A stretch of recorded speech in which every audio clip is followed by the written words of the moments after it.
Hey guys, thank you so much for dropping in. Thank you for your time. And if you are new here, welcome to my channel. I'm Shista. I'm a homeschool mom to 4. And well, put it like this. I've homeschooled 4 children, with the 4th one being the last one to graduate in May of this year. Right? Whoop, whoop. So yes, thank you. Well, I'm glad you guys are tuning in today, because what I want to talk to you about is how to homeschool multiple grade levels. Can you homeschool multiple grade levels? Is it possible? And I want you to know, I have 4 children, it's possible. Now I want to give you a little bit of background, especially if you don't really know about me. I have 4 children, all different grade levels. When I began, the only thing that I had to go on was basically what I was raised with, and that was in the public school system. Now, I'm not against public school system or any type of schooling or anything like that. One thing that I brought with me when I came into homeschooling was how I was taught. So even though it wasn't a bad thing, it was something that I could not implement at home.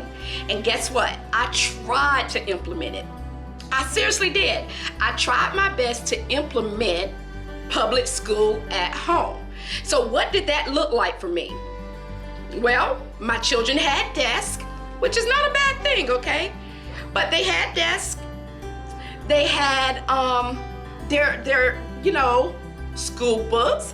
We had the subjects, but here's the thing, I had a school bell. So I would try to teach them each subject in one day. At that time, and even as they got older, 4 kids, right? 4 kids, each subject separately each day, 5 days a week. I am here to tell you that for me, it did not work.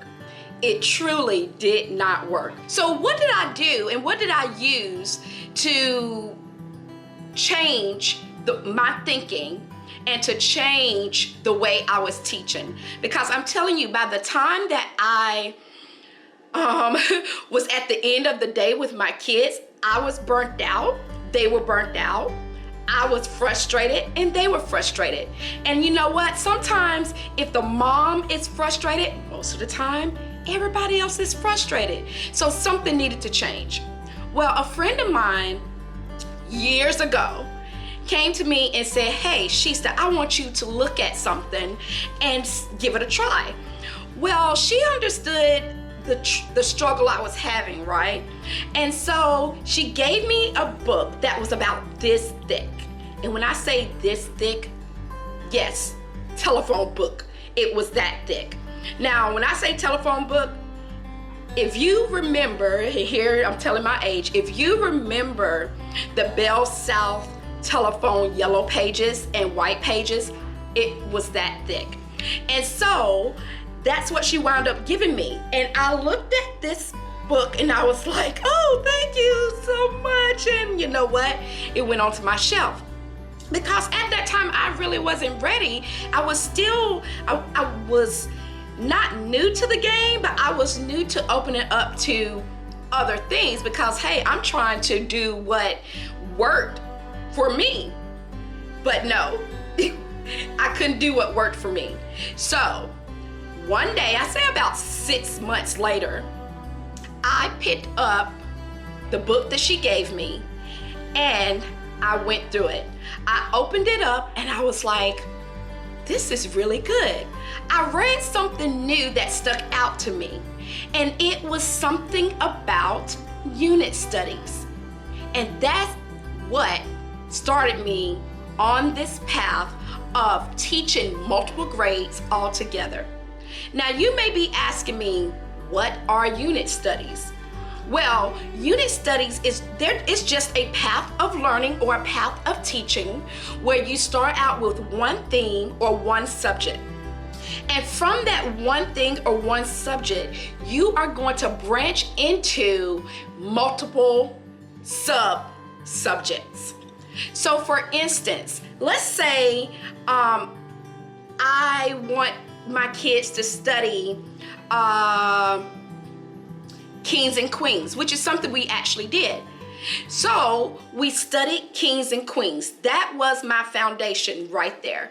But from Kings and Queens, I was able to teach science, math, social studies, history, geography, vocabulary, spelling, grammar, writing, art, and so much more. Now, you may also be thinking, that's a lot. But here's the thing about unit studies. You can actually determine the length of time that you want to spend on it. Now, when I say determine the length of time, that just means you have a little bit more freedom, right? So the unit study for King and Queens lasted me, I think we went on for about 2 or 3 months. And within that 2 and 3 months, we covered all the sub-subjects that I just listed for you. Now, my children were happy, I was happy, we were closer. Now, it wasn't that we weren't close in the first place, we were, but learning was separated. And one thing that I did not want to do was separate us any longer. I did not want the whole separation that sometimes public school and any other school, private school, gives. I wanted everything for us to be together. And when we did that, that means that sometimes the responsibility to read landed on the olders to read to the youngers. And I love that because that meant we all had a plan, right? We all had to now be together and make this happen for all of us. And that is what I like about unit studies. So it's not just, you teach it and you're gonna dive off into this, and this and be done. It becomes so much fun that you have to really be like, wait a minute, okay, we've gone, not that you can go too far, but okay, we need to do another topic. But it was so much better than teaching separate subjects to different grade levels.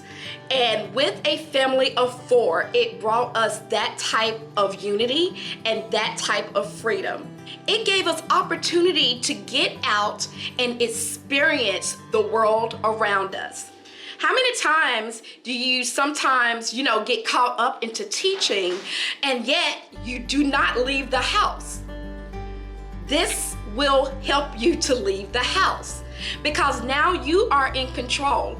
You are in control of what you're doing. So if you are going to, talk about certain writing, you now get to take trips maybe to the library. And I say trips because every opportunity outside the house was an experience and was a chance to experience other things. So we would go to the museum, or we would go to the zoo, or we would do something that corresponded with what we were doing.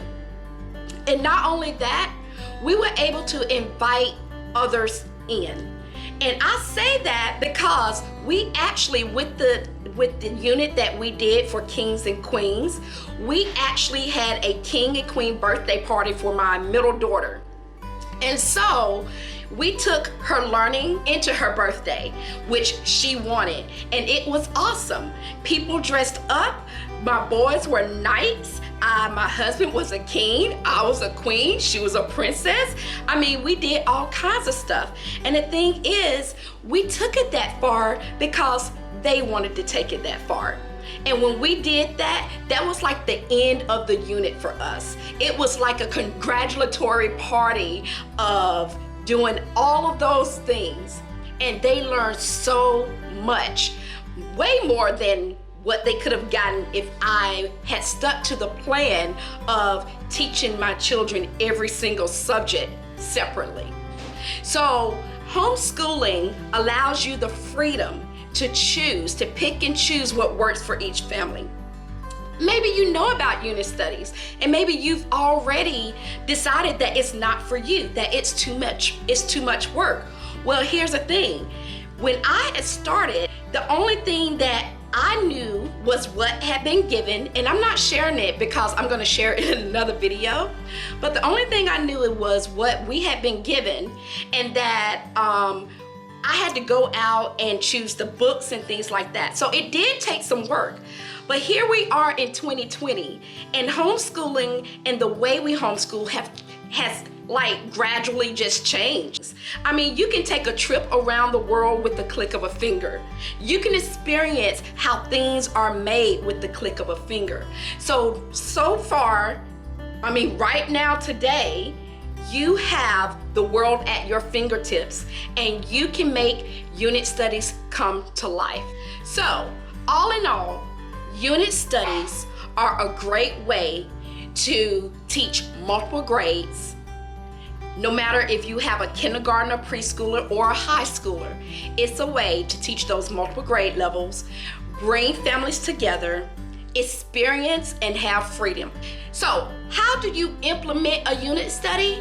That will be in my next video. There is an unboxing that I would like to share with you guys, and you are going to see how easy it is to implement a unit study with different grade levels. Click that notification bell so you will be notified when I do the unboxing.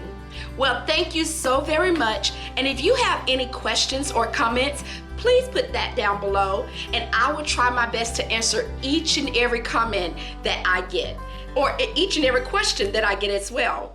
Also, if you haven't done so, give me a thumbs up and follow me on Instagram, Hectic Eclectic Mama on Instagram. So thank you so much for joining me, and if you know anyone else that would be blessed by this, you know what? Share it. Thank you so much. Bye.